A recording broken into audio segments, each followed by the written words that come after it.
Altitude Infra, podcast à la vitesse des idées. Mireille Clapeau, bonjour. Bonjour. Vous êtes députée de la Drôme et présidente de la Commission supérieure du numérique et des postes. Alors c'est une commission parlementaire avec 7 députés, 7 sénateurs, 3 autres personnes. C'est quoi la mission de cette commission ? La mission de cette commission, c'est de porter un regard parlementaire sur ces champs qui sont le numérique et les services postaux. Donc initialement, en 1990, il y avait les PTT et les PTT sont séparés entre la Poste et les télécoms. Et un regard parlementaire a été conservé par cette commission. Et aujourd'hui, en 2022, quand on dit les postes, ça a bien changé. C'est un regard que nous devons porter et une évaluation des services publics postaux qui sont effectués par la Poste, entreprise de droit privé par ailleurs. Et puis le numérique, c'est assez large parce qu'il y a l'opérateur historique, mais il y a bien d'autres opérateurs. Et plus largement, il y a, au-delà des sujets dont le gouvernement nous saisit, il y a les sujets dont on s'auto-saisit. Vous pouvez vous auto-saisir. On ne se prive pas de s'auto-saisir. Depuis que je suis présidente, par exemple, nous avons remis un avis sur la sécurité numérique. Oui. Nous avons remis un avis sur ce que le numérique pouvait apporter aux processus électoraux. Nous avons plus récemment remis un avis sur le financement des infrastructures de télécommunications. D'accord. Et nous allons travailler sur la sobriété numérique, sur l'inclusion numérique. En fait, c'est tellement vaste le champ du numérique et ça se prête tellement à une analyse des pouvoirs publics que nous sommes des parlementaires, que le champ est vaste. Et ces avis sont publics, on peut les trouver bien sûr sur le site csnp.fr et vous verrez, c'est une commission qui travaille beaucoup. Moi, je donne une obligation aux personnes donc qui travaillent, qu'ils soient parlementaires ou personnalités qualifiées ou secondées par nos 2 salariés, c'est de faire bref. C'est-à-dire un avis, pour moi, ça fait une dizaine de pages. Je suis contre les rapports parlementaires qui font 300 pages parce que personne ne les lit. Je pense qu'on peut être concis, faire des recommandations et donc c'est ce qu'on fait et je vous invite à les lire, c'est vraiment intéressant. Oui, et à les faire lire. On est aujourd'hui à Toulouse sur le stand d'Altitude Infra sur un podcast qui s'appelle À la vitesse des idées. On a parlé beaucoup de financement du très haut débit, les questions sur la résilience des réseaux, le modèle économique, etc. Vous disiez à l'instant qu'il y avait un avis de la commission sur le financement des infrastructures numériques. Aujourd'hui, quelle est la proposition que vous portez sur ce sujet-là ? Alors, nous portons plusieurs propositions. D'abord, nous aimerions avoir une meilleure visibilité sur les sommes qui ont été consacrées à ce plan très haut débit, parce que si vous additionnez l'argent de l'État, l'investissement des collectivités territoriales et aussi l'investissement privé, vous arrivez à 20 milliards d'euros. Ce sont des sommes conséquentes sur lesquelles nous aimerions avoir un pilotage. D'accord. Nous pensons aussi qu'il faut, pour bien piloter, par exemple, le cuivre, il faut prendre le coût complet, le coût tout au long du cycle, la mise en œuvre, mais aussi l'entretien qui souvent est oublié et après le décommissionnement, la sortie de vie des produits. Oui. Nous voulons surtout qu'il y ait une égalité de traitement de tous les territoires et pour cela nous sommes pour une péréquation territoriale, ce qui n'est pas forcément le cas aujourd'hui. Le fonds de péréquation existe mais n'a pas été abondé.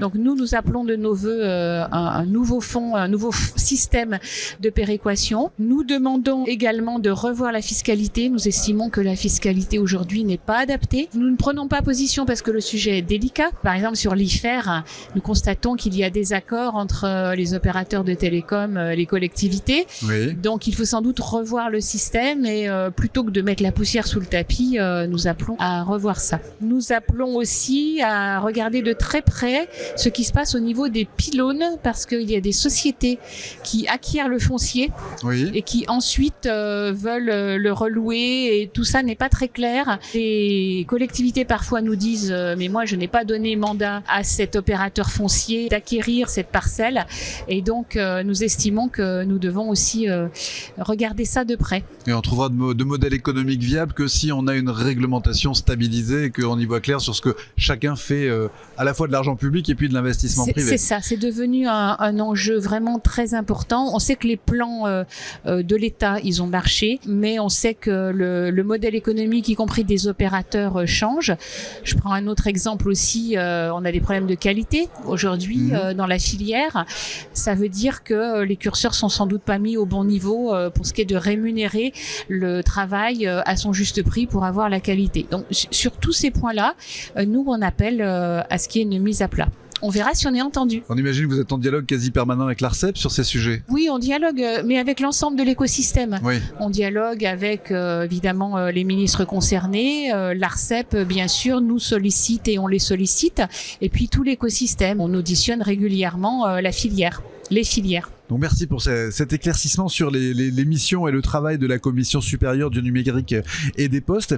Mais vous-même en tant que parlementaire, donc élu local, dans votre circonscription de la Drôme, vous voyez ces investissements qui sont consentis pour déployer des réseaux de très haut débit qui font de la France potentiellement la nation la mieux connectée d'Europe.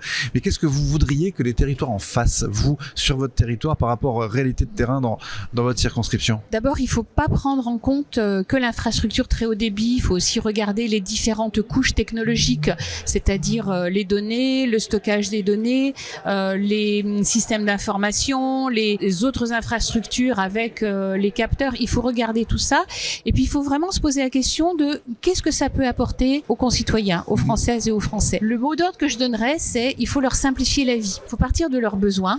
Et leurs besoins, c'est quand même très souvent de se simplifier la vie. Oui. Mais il faut évidemment penser sobriété, c'est un mot qui est très à la mode mais qui est adopté beaucoup. Il faut leur donner confiance aussi. Souvent il y a un déficit de confiance. Les Françaises et les Français, ils ont encore confiance dans leur maire, ils ont encore confiance dans l'État. On ne sait pas s'ils ont confiance dans les réseaux sociaux finalement, parce qu'ils ont parfois trop confiance, parfois ils s'en méfient. Et en tout cas, il faut vraiment repartir de leurs besoins en matière de services, de mobilité, en matière de déchets, en matière d'eau. La ressource en eau est devenue rare, donc il faut la traiter.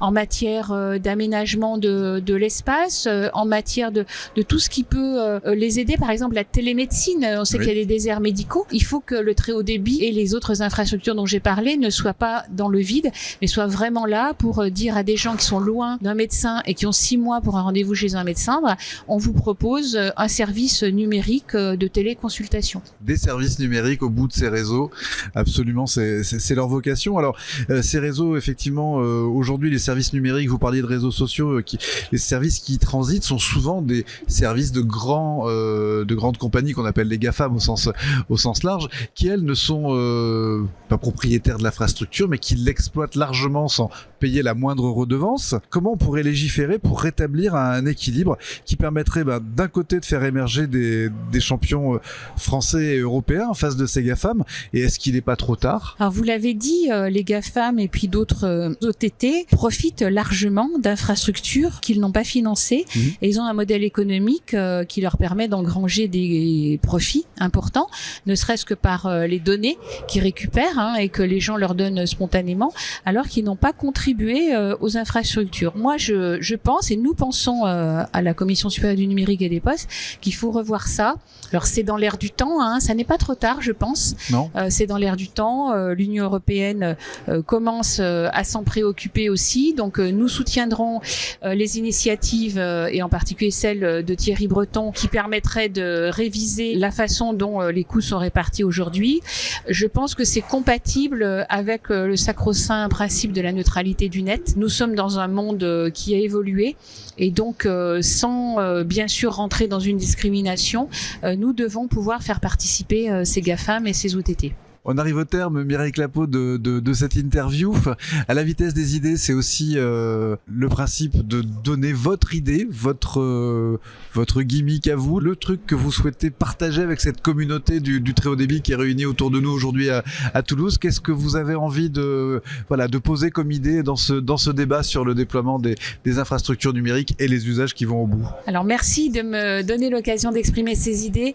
Je voudrais insister sur la nécessité de l'égalité d'accès de nos citoyens à tous ces services, qu'ils soient urbains, qu'ils soient ruraux, qu'ils soient à l'aise avec le numérique ou bien qu'ils aient une distance. Voilà, l'inclusion numérique, les conseillers numériques, la médiation numérique. Et ça passe par une péréquation et ça passe par une politique publique permettant de vraiment donner accès à tous ces services. Le numérique est un moyen, ça n'est pas une fin en soi. Les concitoyens ont un déficit de confiance et demandent de la simplification. Le numérique peut les y aider où qu'ils habitent et quel que soit leur âge et leur connaissance de ces technologies. Il n'y aura de service universel que si la ressource est partout et les compétences disponibles également et la capacité à s'y former, c'est un peu ça? Oui, c'est ça. Il faut vraiment raisonner. Moi, je le fais en tant qu'élu de la nation, pétri des valeurs républicaines, l'égalité d'accès aux services publics et à ces nouveaux services offerts par le numérique est vraiment essentielle. Mireille Clapeau, députée de la Drôme, présidente de la commission supérieure du numérique et des postes. Je vous remercie, je vous dis à bientôt. Merci, à bientôt. Podcast à retrouver sur altitudeinfra.fr.